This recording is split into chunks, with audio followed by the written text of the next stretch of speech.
Retour à Dijon. Vous voyez une petite image de Greg Beugnot. Je sais pas qu'est-ce qu'il dit. Envoyez la purée. Non, il dit ne tombez pas dans la facilité. D'accord. Il dit il veut que son équipe reste focus. Et c'est vrai que jeudi, il y a un grand rendez-vous à la Montepaschi, à Sienne. Vendredi. Vendredi, un vieux réflexe. Parce que jeudi, il y aura le France-Lituanie sur Sport Plus de handball qualificatif pour le prochain championnat d'Europe. Ça se passera à la Kinda Arena de Rouen. D'ailleurs, c'est marrant parce que la Lituanie est moins bonne au hand qu'au basket. Oui, a priori, il y a un peu plus de marge. Lechil, non, c'est raté. Ouais, et puis pris sans conviction. Allez. À la JDA, il y en a une. Oh, le scotch! Double face. Là, il y avait sans doute faute sur Zach Moss. Nicolas Lang. Qui est dans tous les bons coups, Nicolas Lang. Lechil.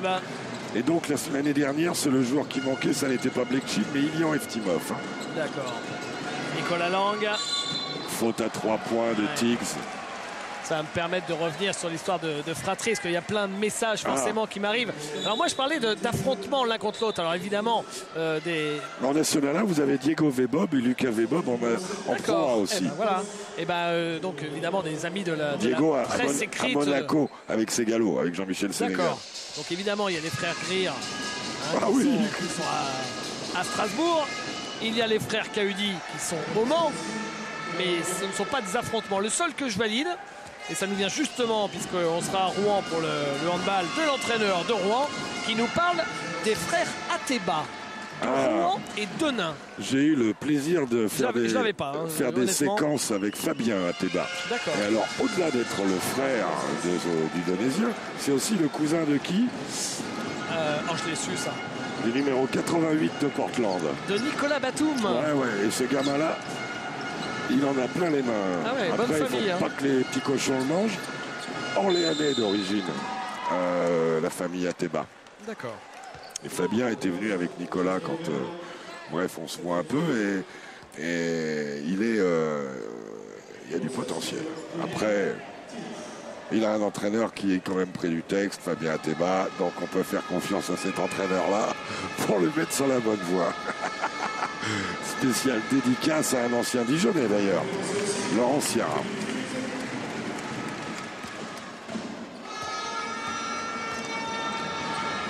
Kevin Tiggs au lancer. Qui offensivement se débrouille bien là dans cette deuxième partie de match. Il y a aussi une opposition rigolote ce soir, même s'ils ne sont pas sur le terrain. Et c'est un des supporters majeurs de l'équipe de France, Jamil, qui me l'a envoyé. C'est que Ferdi Prénom est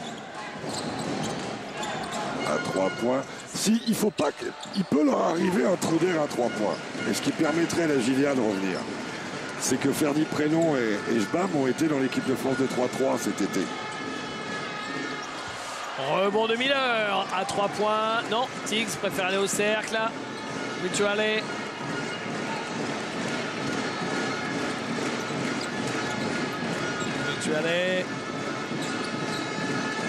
Tiggs qui a réussi à garder la balle. Oh, il en a fait des tonnes. Il aurait peut-être dû jouer sur Prénom, non?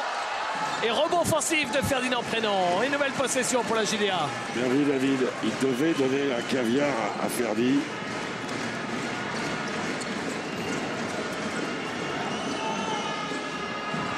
Et la balle qui est sortie. C'est un peu à la machette en ce moment, l'attaque du Genève. Ouais. À la serpe.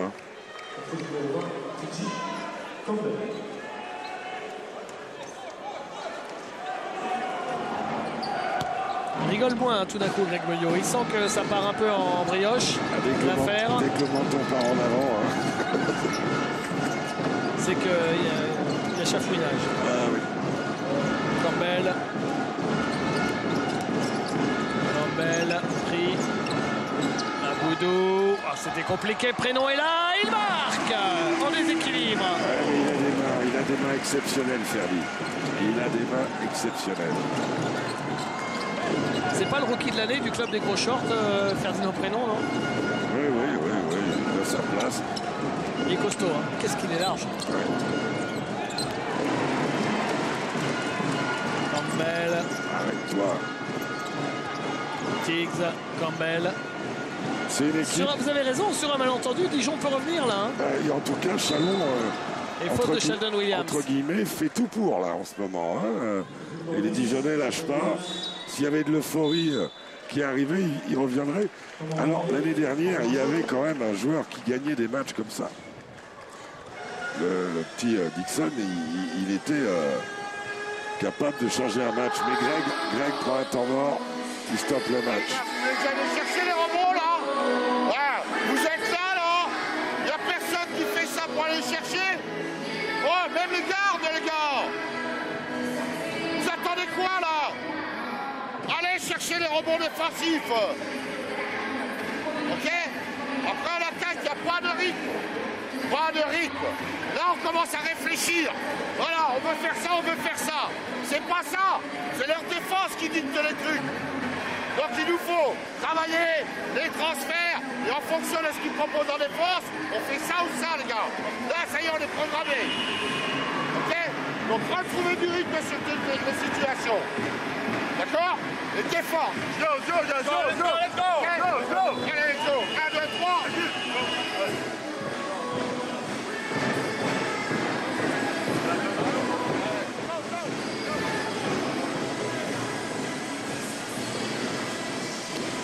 On a oublié deux frères aussi, ce sont les frères Pada du basket. Un assistant avec Grégor Beugnot et l'autre dans l'effectif, Kingsley, dans l'effectif de Nancy. Oh, il l'a, ouf. Campbell, Mélodie, non, c'est manqué. Chicambou a pris le rebond.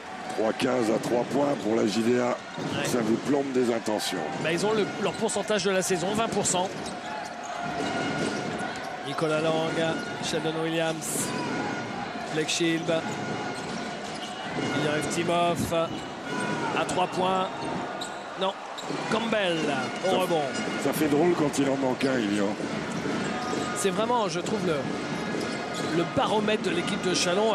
Quand on a vu Ilian passer à travers à 3 points, et ça a été le cas sur certains matchs récemment, Chalon a perdu. Et quand il les met, Chalon gagne quasi systématiquement. Alors c'est peut-être caricatural, mais j'ai l'impression qu'il y a quand même pas mal de vérité là-dedans, Jacques, non? C'est un peu la bascule de la réussite, de la qualité offensive de Chalon, parce que beaucoup de choses sont installées avec un poste 4 au large. Et si vous avez des systèmes avec un poste 4 au large et qui ne met pas dedans, ça devient compliqué, quoi. Et retemps mort. C'est ce coup-ci la JDA Dijon qui prend temps mort. Alors on va l'écouter, Jean-Louis Borg.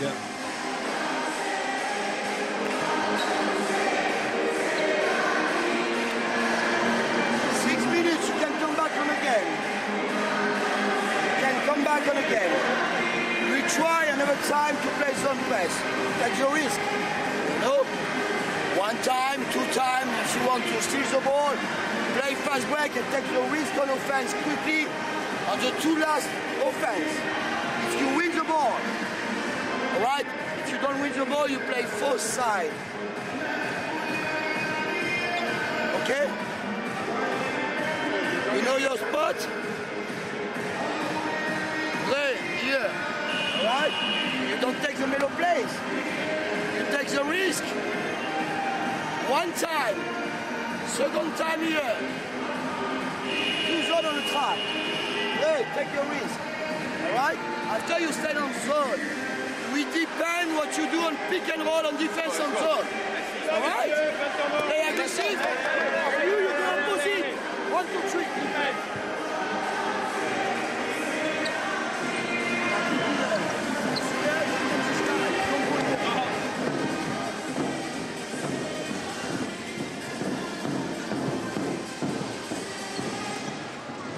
Regardez la réussite carton par carton. C'est simple côté Chalon dans ce carton en 3 minutes 30.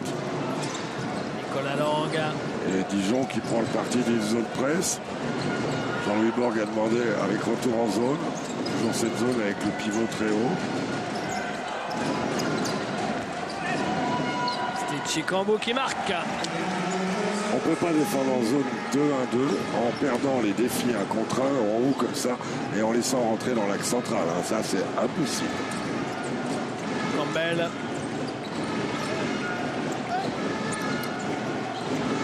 Higgs. Crac. Une bonne vieille brique, hein. C'est pas un shooter naturel, lui. Hein. Chikambo. Blackshield.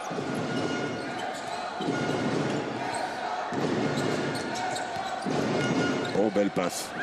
Sheldon Williams, faute offensive de Sheldon Williams sur Kevin Tiggs. Il ne pouvait pas faire autrement. Regardez, au moment où il reçoit la balle, le défenseur est là. C'est imparable. Par contre, il a les pieds sur la ligne. Et le passage en force n'aurait pas dû être validé. Et tonton Bégor, il a dû le voir parce que il bougonne. Campbell. Campbell qui marque. Steve Chikambo, Blackshield. Nicolas Lang. Blackshield. Ça y est, ils ont réussi à passer la ligne médiane et maintenant ils vont se mettre en place. Ils ne se sont pas fait surprendre par les changements de défense. Nicolas Lang, il y enlève Timov, fin de shoot. Il l'a vu, Sheldon Williams qui marque avec la faute. Passe aveugle. Passe aveugle. Ou alors il a des yeux derrière les oreilles, mais... Eh ben oui. Et lancé pour Sheldon Williams. Il est précieux, Sheldon Williams, maintenant. Sheldon Williams. Ça se verra pas dans les stats parce que ça n'a jamais été un... Mais il est précieux.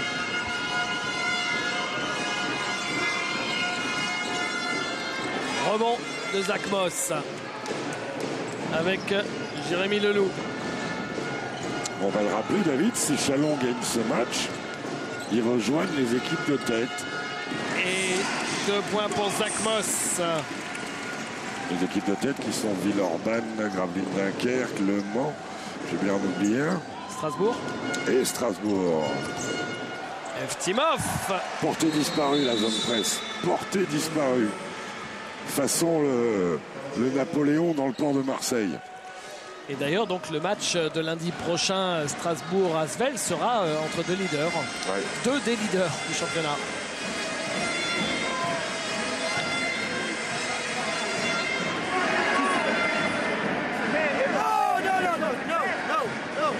Notre job ici, Lazare, essaye toujours le train. Trey, you are here, you try, that's it. Close Lazare.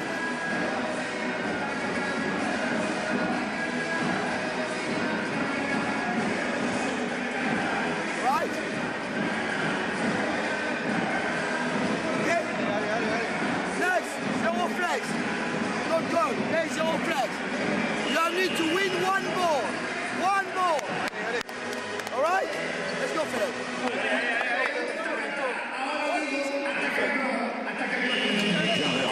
Et remonté à 17 points. Compliqué. On regarde la prochaine journée, tiens Jacques, puisqu'on parlait du prochain match de lundi prochain, Strasbourg-Villeurbanne. Il y aura aussi Chalon-Orléans lundi prochain. Le Mans-Roanne, Laurie vous en a parlé lors de l'émission Lundi Basket, c'est le match de Sport Plus vendredi. Boulazac-Paris samedi, Limoges-Dijon, Cholet-Poitiers, Gravelines-Le Havre et Nanterre-Nancy. Vous voyez que Dijon va ensuite à Limoges, c'est pas simple. Hein. Il n'y a rien de simple de toute façon. Et en plus, il y a cette histoire des 2 matchs perdus sur tapis vert pour sanctions, pour des histoires financières d'il y a 2-3 ans. Non, il y a eu l'appel de poser. Hein. L'année de la montée, en 2010-2011, on aurait oublié apparemment de compter le déficit de l'association. Je tiens à féliciter l'expert comptable qui a oublié ça. Ou il l'a fait exprès, ce que je lui souhaite. Ou alors il faut qu'il change de métier. Hein. Jérémy Leloup. Contré par la grosse papate du Jbam. Harris ne marque pas. Rebond de Zach Moss. Qui au fil du match arrive à passer ses épaules, à se placer. Blackshield. Eftimov. Les Chalonnais qui n'ont pas du tout intérêt à shooter vite, mais bien à faire tourner le ballon. Steve Chikambo. Ah oui.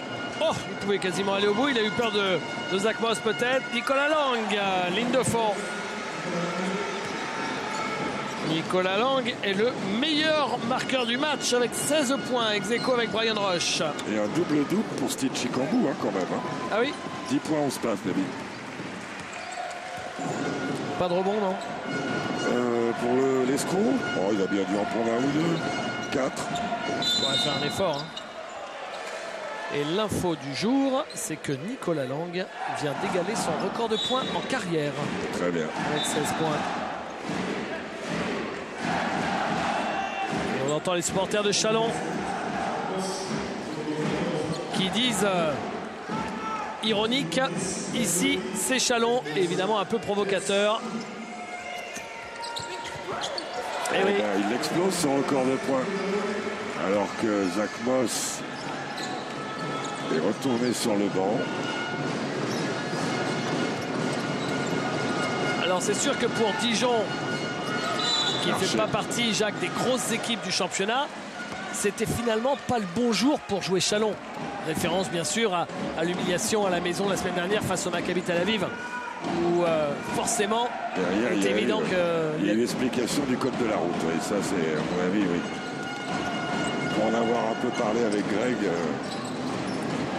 Grégor Beugnot, pardon. Je précise. Steve Chicambou à 3 points. Je précise pour Laurie Donostal, elle va croire que c'est Greg Antil. Oui. Eh ben oui. Bien sûr. 90 points marqués par Châlons. Alors que la moyenne défensive de Dijon était à 71 avant ce match. Là, il y a roustage. Et puis surtout, très très peu de passes décisives, quoi. 8 passes décisives. Dijon, qui est la plus mauvaise équipe dans le registre du championnat avec 9 passes 7 de moyenne. C'est terrible, quoi.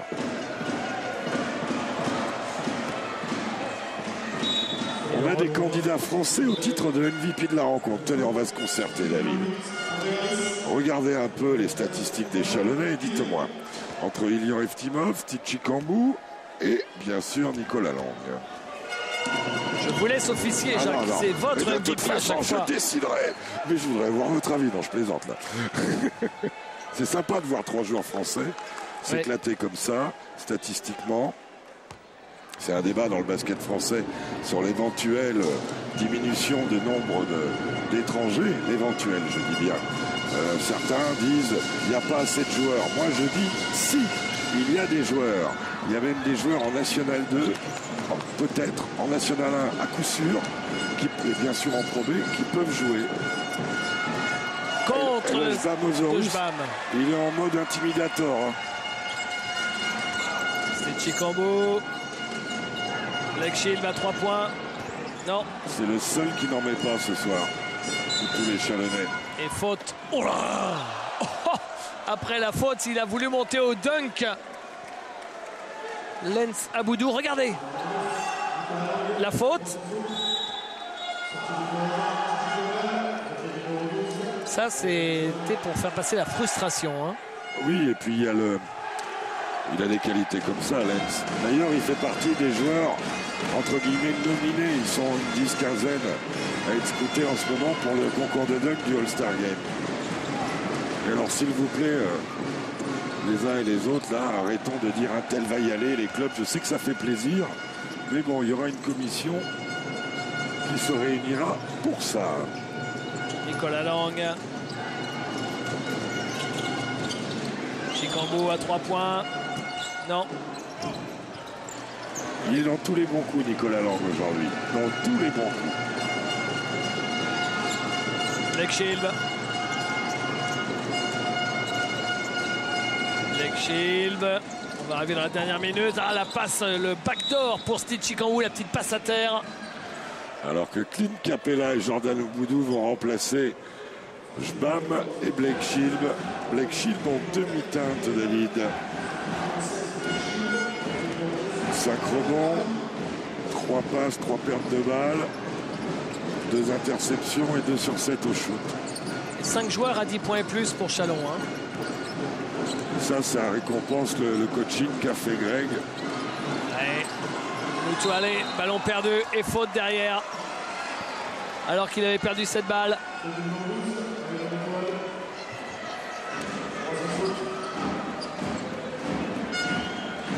Et Ulysse Adjagba va rentrer.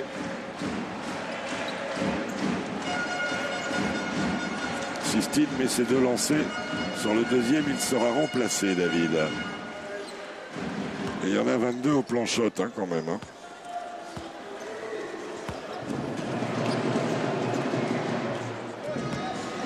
Les 12 passes décisives de Steve Chicambou, ça doit être son record en pro. Il en avait réussi 14 il y a 9 ans quand il jouait en National 1. Avec Autun, pas bien loin d'ici. Ouais. C'est Benoît Dujardin du club de Poitiers qui me souffle le record de passes décisives de Steve Chicambou, mais c'était en 3e division. Juste après être parti de Chalon. Il avait fait sa formation. Et avant de rejoindre Cholet. Aboudou, un peu dans le désordre. Hein. Accordé. Ouais. Normal, elle a touché la planche. Dans cette équipe de Dijon, hormis David Mélody, il n'y a pas un shooter de régulier extérieur. Il n'y a pas un autre shooter régulier. C'est ce qu'ils attendaient de Michael Riley, hein, de toute façon. Nicolas Lang.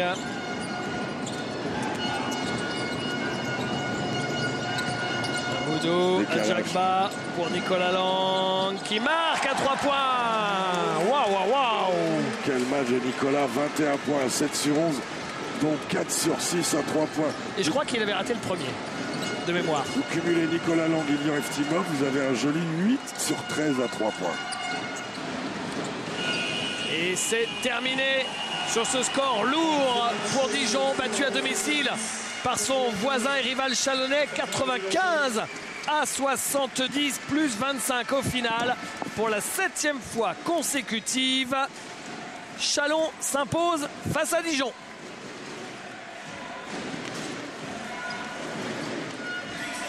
Jacques, l'équipe de Dijon était vraiment trop juste hein, pour inquiéter un Chalon revanchard. Un Chalon très en place, des rotations très courtes, un collectif bien établi autour de Steve Chicambou et ses 12 passes décisives. Ils n'étaient pas bons à prendre. Après, il y a eu de la variation.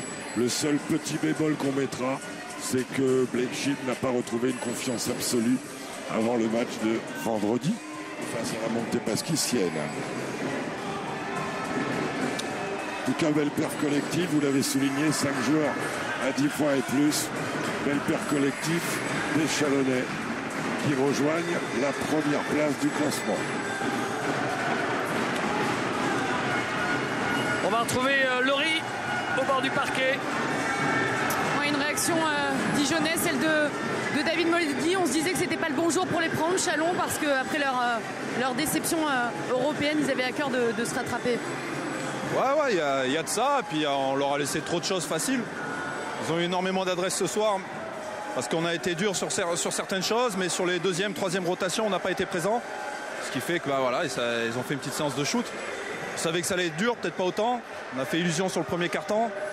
Et après, ça s'est compliqué. Donc, à nous d'en tirer les leçons. Et on a deux matchs très, très importants qui arrivent dans les 10 prochains jours. Et à nous de nous reconcentrer pour ça. Justement, ça fait 3 défaites de suite. Qu'est-ce qu'il faut changer avant d'aller notamment à Limoges la semaine prochaine?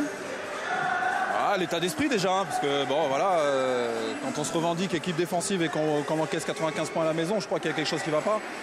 Donc voilà, être plus dans l'intensité, corriger des petites choses techniques aussi certainement. Voilà, d'abord changer les attitudes. Merci beaucoup. Le MVP maintenant. Messieurs. Alors on dit, voilà, attendez, je vais masquer son visage. Je masque son visage. Qui est le MVP, Jacques? C'est Nicolas Lang, son nouveau record de points en Pro A. Avec pour le suspense, c'est raté. 7 sur 11 au tir, donc 4 sur 6 à 3 points. 4 rebonds, 3 fautes provoquées. Puis dans tous les bons coups, tu étais dans tous les bons coups.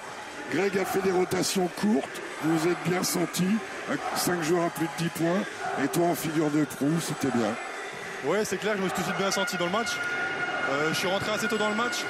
C'est vrai que ça me permet de rentrer plus chaud et d'être plus chaud dès le départ. Et ça me permet de me sentir direct mieux en défense et d'ouvrir en attaque, quoi.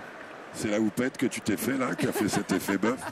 Il y a beaucoup de monde qui m'en parle, mais bon, en fait, ma coupe de cheveux, c'est vraiment le dernier de mes soucis. Donc, Est-ce que vous savez, Nicolas, que c'est votre record de points en carrière? En Pro A. Oui, en Pro A, oui, pardon. Pro A. Ouais, en Pro A, oui, je le sais. Bon, c'est pas ce qui m'importe. On sortait d'un dur match contre Tel Aviv. C'est surtout la victoire qu'il fallait prendre aujourd'hui, quoi. On a parlé avec David de votre titre champion d'Europe espoir avec pas mal de joueurs qui étaient là ce soir. Et je crois que tu veux rendre un petit hommage à 2 jours d'une date anniversaire qui est douloureuse. Oui, c'est vrai que chaque fois que je reviens à Dijon, j'y pense. Jusqu'à présent, j'avais toujours mal joué à Dijon. Ça me tenait à cœur, surtout qu'on est le 29 et c'était le 1er novembre. Donc j'aimerais passer un bonjour à toute la famille de Jonathan Boris, qui je suis en contact avec eux et je sais qu'ils regardent souvent les matchs. Donc bonjour à toute la famille. Et à Thierry, le papa, et à Sylvie et aux gamins, on les embrasse tous. Merci Nicolas d'être passé nous voir. Laurie. Oui, maintenant avec Ilian, après une nouvelle fois en fait vous vous rassurez en championnat après une déconvenue européenne. C'est une très bonne réaction de notre part après cette grosse défaite qu'on a subie. On devait réagir, c'est sûr. Qu'est-ce que vous vous étiez dit pendant la semaine après cette déception face au Maccabi? On s'est parlé entre nous, on s'est remis en question chacun. Et ensuite, on a travaillé dur pendant quelques jours à l'entraînement. Et on a vraiment bossé. Et je pense que ce soir, c'est le résumé de nos entraînements ces 3 derniers jours. Vous avez le sentiment que ça se met en place, là, ce début de saison? Oui, petit à petit. Mais bon, après, il y a eu la défaite du Maccabi qui nous a vraiment fait mal. Mais je pense qu'on est en train de s'améliorer. On commence à trouver du rythme dans notre jeu. Les relations sont meilleures. Et on commence à avoir une bonne intensité en défense. Merci beaucoup Chalon, qu'on retrouvera justement pour un nouveau match européen. On va regarder justement les prochains rendez-vous basket sur notre antenne. Ce sera vendredi, double rendez-vous européen donc pour Chalon. Alors d'abord jeudi, il y aura de l'Euroleague déjà, Barcelone, Partizan Belgrade et puis Vitoria face à Istanbul, et le double rendez-vous la Pro A d'abord, Le Mans, Roanne vendredi, et puis à Sienne face à Chalon. Dimanche, il y aura également du championnat espagnol, beaucoup de rendez-vous, et puis lundi prochain nous serons à Strasbourg qui recevra l'Asvel. David, Jacques, rendez-vous donc lundi. Merci à tous d'avoir été avec nous. Merci également à Jérôme Ramos et toute son équipe, à Karine, Charlotte et Alexandre. Passez une très bonne fin de soirée. Salut. Bonne soirée à tous.